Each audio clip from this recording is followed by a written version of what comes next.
할렐루야. 예. 저는 뭐 아주 자주는 아니지만 주기적으로 이 기도에 대한 설교를 하는 편입니다. 이제 기도에 대한 설교를 하면 우리 성도님들의 이제 반응을 보면 고개를 끄덕이시는 분도 있고 또 아멘으로 받으신 분도 있습니다. 심지어는 이제 저한테 예배 마치고 와서 제가 굳이 말을 안 하는데도 목사님 제가 새벽에 꼭 나오겠다고 이제 기도하기로 마음 먹었다고 이렇게 얘기하시는 분도 있었습니다. 그러면 아무래도 기대를 하게 되죠. 저도 내일 내가 새벽 기도 나오면 성도님들이 많이 오시겠구나. 혹은 수요일 날 우리 기도회를 할 때 성도님들이 또 뜨겁게 기도하시겠구나. 이렇게 또 기대를 하잖아요. 물론 뭐 반응을 보고 설교를 하는 건 아니지만 그래도 뭐 저도 사람이니까요. 그러고 이제 그 다음 날이 되고 새벽에 나오면 똑같습니다. 어떤 날은 더 적은 날도 많고요. 그리고 또 수요일이 되면은 기도회 할 때 비슷합니다. 어떨 때는 더 못할 때도 있습니다. 그래서 제가 기도 설교를 하고 나서 시험을 받는 경우가 이게 잘 많아요. 그리고 나서 하나님 앞에 항상 또 기도를 하죠. 하나님, 뭐가 잘못돼서 제가 뭘 잘못한 건지 이렇게 기도를 하면 돌이켜보면은 그게 맞아요. 왜 맞는가? 기도는 우리의 본성에 반대되는 일이기 때문입니다. 그러니까 태어날 때부터 기도를 잘하는 사람은 없다고 보시면 됩니다. 어떤 계기나 어떤 상황이나 또한 어떠한 삶의 역경이 그분을 기도하게 만든 거지 나는 태어날 때부터 기도 DNA가 가지고 있어. 이런 분은 제가 살아도 이때까지 본 적이 없어요. 예. 참고로 저희 어머니도 한번 생각을 해보면 원래 기도를 열심히 하시던 분이 아니라고 저는 알고 있거든요. 왜냐하면 저희 집이 굉장히 힘들고 어려웠을 적이 있었었는데 그때 뭐 기도밖에 할 수 있는 상황이 없어서 그리고 그때 하필이면 또 기도의 스승을 선생님을 만나서 저희 어머니도 기도를 그때 배웠다고 전 들었습니다. 왜냐하면은 기도는 우리 본성에 반하는 행동이기 때문이다. 그럼에도 불구하고 우리가 기도해야 된다는 건 다 압니다. 왜냐하면은 예수 믿는 거는 주님을 의지하고 또한 주님께 나아가는 행위이기 때문에 이 신앙의 행위를 함에 있어서 기도가 얼마나 중요한지를 우린 잘 알지요. 그렇다면은 우리가 잘 아는 것에서 끝나는 게 아니라 우리의 삶에서 잘 하는 기도가 되기 위해서 꼭 필요한 것은 무엇일까? 오늘 비유와 또 말씀이 거기에 대한 이야기를 하고 있습니다. 예수님께서는 두 가지의 비유를 하고 계시는데 불의한 재판장의 비유를 하고 있고 두 번째는 바리새인과 세리의 비유를 우리에게 전하고 있습니다. 근데 이 비유는 둘 다 보면 기도에 관한 것입니다. 그런데 예수님께서는 이 뒤 비유를 통해서 우리에게 말씀하시기를 첫 번째 비유는 하나님이 들으신다. 하나님이 우리가 기도를 하면 응답하신다라는 말을 정확하게 표현하기 위해서 이 비유를 주셨습니다. 쉽게 표현하면은 불의한 재판관도 기도를 이렇게 기도가 아니죠. 처절한 간구와 이 간청을 들어주는데 나는 니네 하나님인데 그거를 왜 안 들어주겠니? 이 말씀을 하고 있고요. 두 번째 비유를 보면은 기도를 그렇게 하면 들어줄 수가 없다, 응답할 수가 없다라는 얘기를 하고 있습니다. 그 이유는 바리새인들처럼 기도를 하면 도대체 하나님이 들으시려고 해도 들으실 수가 없다는 것입니다. 그러면 오늘 말씀을 보면은 하나님께서 우리의 기도를 들어줄 수밖에 없는 이유, 그리고 우리가 이러한 모습을 가지고 기도할 때 하나님 앞에 나아갈 때 하나님이 이것을 응답할 수밖에 없다는 그 첫 번째의 제일 중요한 모습, 그리고 두 번째는 절대로 이렇게 기도하면 안 되는 것, 이렇게 기도하면 어떻게 오래 기도해도 안 되는 이 모습, 경계해야 될 모습을 두 가지를 알게 되는데요. 그 첫 번째 우리가 꼭 가져야 될 기도의 제일 중요한 요소가 무엇일까? 여기에 대해서 주님께서 이렇게 얘기를 합니다. 우리 함께 7절의 말씀을 같이 한번 읽어보도록 하겠습니다. 시작! 하물며 하나님께서 그 밤낮 부르짖는 택한 자들의 원한을 풀어주지 아니하시겠느냐? 그들에게 오래 참으시겠느냐? 하나님께서 택하신 자들의 원한을 풀어주신다. 그러니까 우리가 보통 기도를 할 때 억울함을 가지고 나아갈 수 있죠. 사람들이 알지도 못하고 사람들이 이해하지도 못하고 사람들이 어떻게 도와줄 수도 없는 최악의 상황에서 하나님 앞에 기도를 하는 경우가 많습니다. 그러니 그럴 때는 7절에 다시 보시는 것처럼요, 밤낮 부르짖을 수밖에 없습니다. 오늘 이 과부가 이 재판장이 엉망진창인 재판장, 돈 줘야 이 재판을 제대로 해주는 재판이라는 것을 알면서도 돈도 없고 아무런 도움도 없는 이 사람이 계속해서 이 재판관을 찾아가는 이유가 무엇입니까? 절박하기 때문입니다. 절박하기 때문이에요. 그래서요, 기도는요, 어떨 때 우리가 정말 제대로 된 기도를 할 수 있느냐? 죄송한 말씀이지만 절박하면 기도합니다. 아무리 제가 앞에서 좋은 말씀을 전하고 기도에 대한 좋은 예를 전해도 저는 압니다. 그게 한 주도 못 갈걸요. 한 주는커녕 2, 3일도 못 가요. 그런 감동들은. 그런데 절박하지 않습니까? 그러면은 제가 말씀을 안 드려도 그냥 나와서 기도를 하십니다. 가끔 가다가 요즘엔 우리 교회는 좀 덜하긴 한데 예전에 이제 제가 교회에 있었을 때 안 나오시는 분들이 나오시는 경우가 있습니다. 그리고 안 나오는 청년이 교회에 나오는 경우가 있습니다. 특별히 저는 이제 청년에 관심이 많으니까 청년이 새벽에 교회를 나오면 두 가지 이유 중에 하나입니다.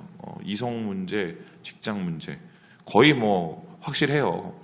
이제 그러면 가서 이제 물어보죠. 그러면 정말 절박해서 기도를 합니다. 아, 저 녀석이 기도를 할 때가 됐구나. 그러다가 안 나옵니다.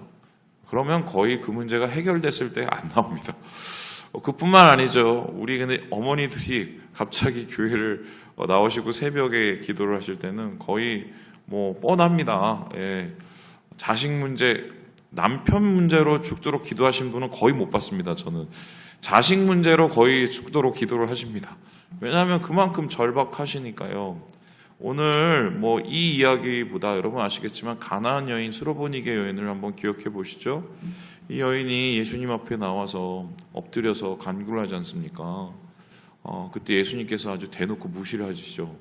아니, 나는 이 유대 사람들을 위해서 부르심을 받았지 너 같은 가나안 같은 여자, 이방인 여자를 내가 어떻게 해줄 수가 없다고. 그랬더니 그 여인이 뭐라고 그럽니까? 아니, 걔도 바닥에 떨어진 거는 주워 먹는데 부스러기라도 먹게 해달라고. 그 부스러기를 자기가 먹는 게 아니라 자기 자식을 낳게 하려고 예수님 앞에 엎드린 거죠. 그랬더니 예수님께서 뭐라고 그러십니까? 이만한 큰 믿음이 없다. 유대 땅에. 여러분, 그 큰 믿음이 가능했던 이유는 절박했기 때문이고요.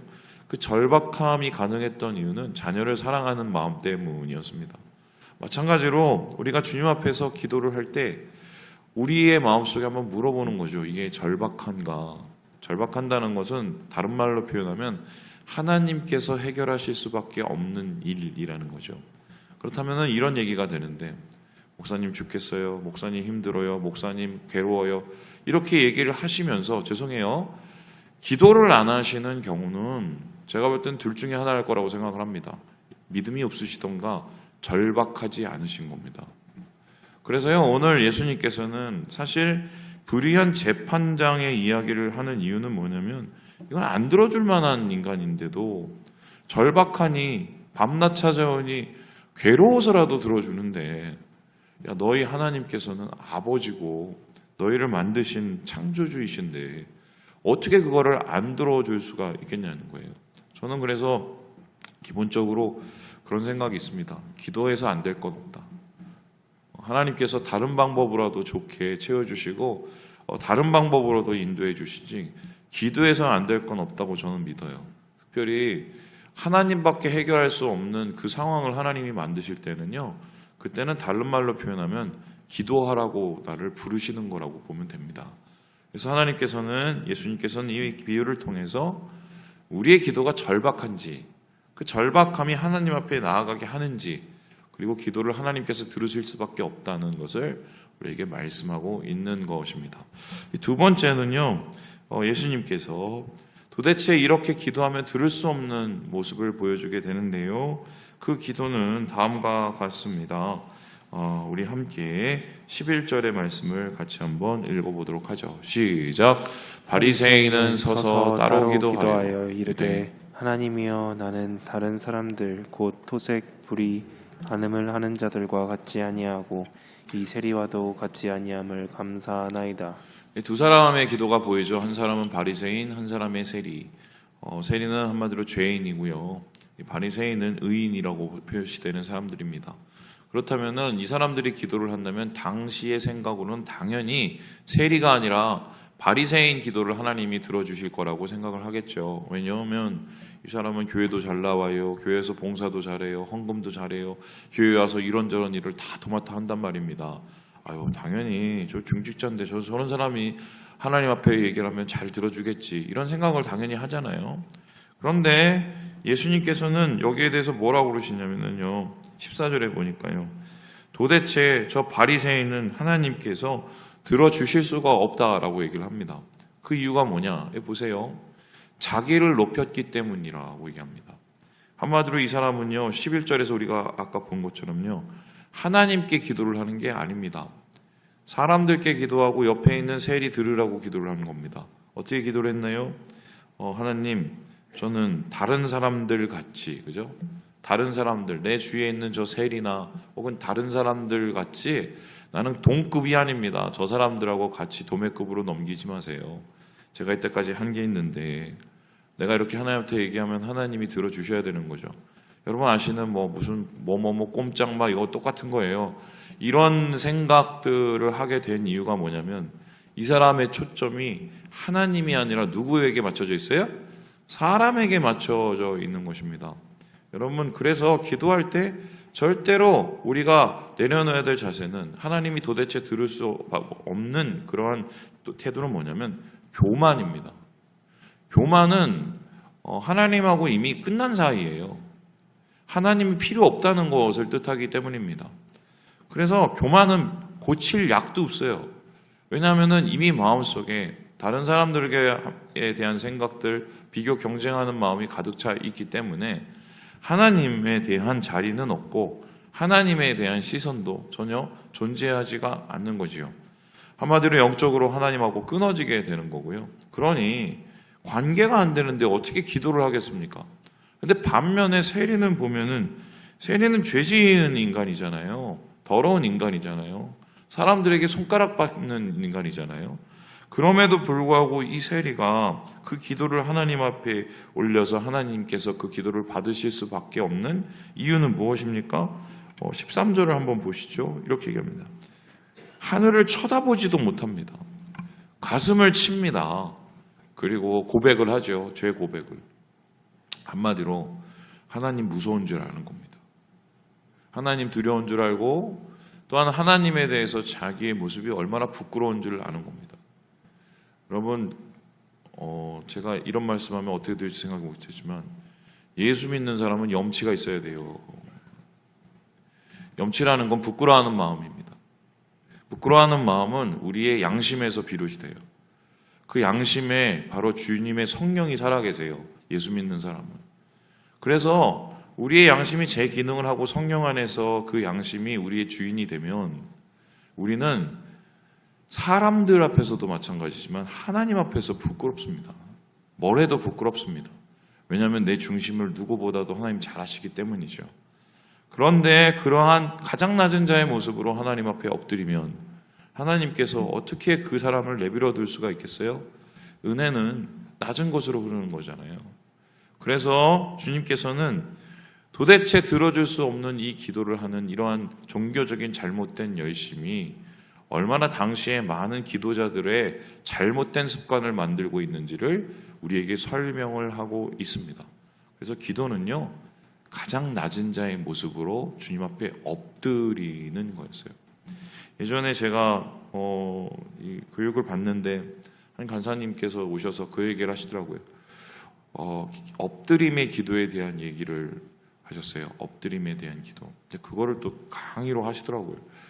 그래서 이게 뭐 강의할 거야 엎드려서 기도하면 되는 거지. 근데 왜 엎드림이 중요한지를 그때 이제 말씀을 하시는데 세상에서 가장 낮은 위치에 거하는 게 엎드림이에요. 우리가 하나님이 홀로 하늘에 계신 하나님 앞에서 가장 낮은 위치에 스스로를 조아리는 것이 엎드림이고, 두 번째 엎드린다는 것은 뭐냐면 내가 하나님 앞에서 종이고 하나님의 뜻에 따르는 사람인 것을 인정해 드리는 것, 그게 엎드림이라는 거예요. 그래서 내가 행동을 통해서 주님 앞에 엎드린다는 것은 이미 내가 낮은 자로서 하나님 앞에 나아가는 것이기 때문에 그 행동 자체가 하나님이 받으시는 가장 큰 기도라고 그 간사님께서 얘기를 하시던데, 그걸 듣고 생각해 보니까 그러는 것 같더라고요. 예, 말씀을 마치려고 합니다. 여러분, 낮아진 자의 기도를 하나님이 들어줄 수밖에 없습니다. 간절한 기도, 절박한 기도를 하나님께서 들으실 수밖에 없어요. 그래야 또 기도할 수가 있어요. 주님 안에서 이 4월은 어느 때보다 기도가 필요한 시절입니다. 여러분 아시는 것처럼 나라도 그렇지만 지금 우리의 상황도 너무 안 좋습니다. 나라가 힘들면 우리도 힘들어지는 거죠. 예, 이 4월에 여러분 기도 회복하셔서 주님이 받으시는 기도 드리시고 하나님의 응답 받으시는 우리 모든 형제 자매들 되시길 주님의 이름으로 축원합니다.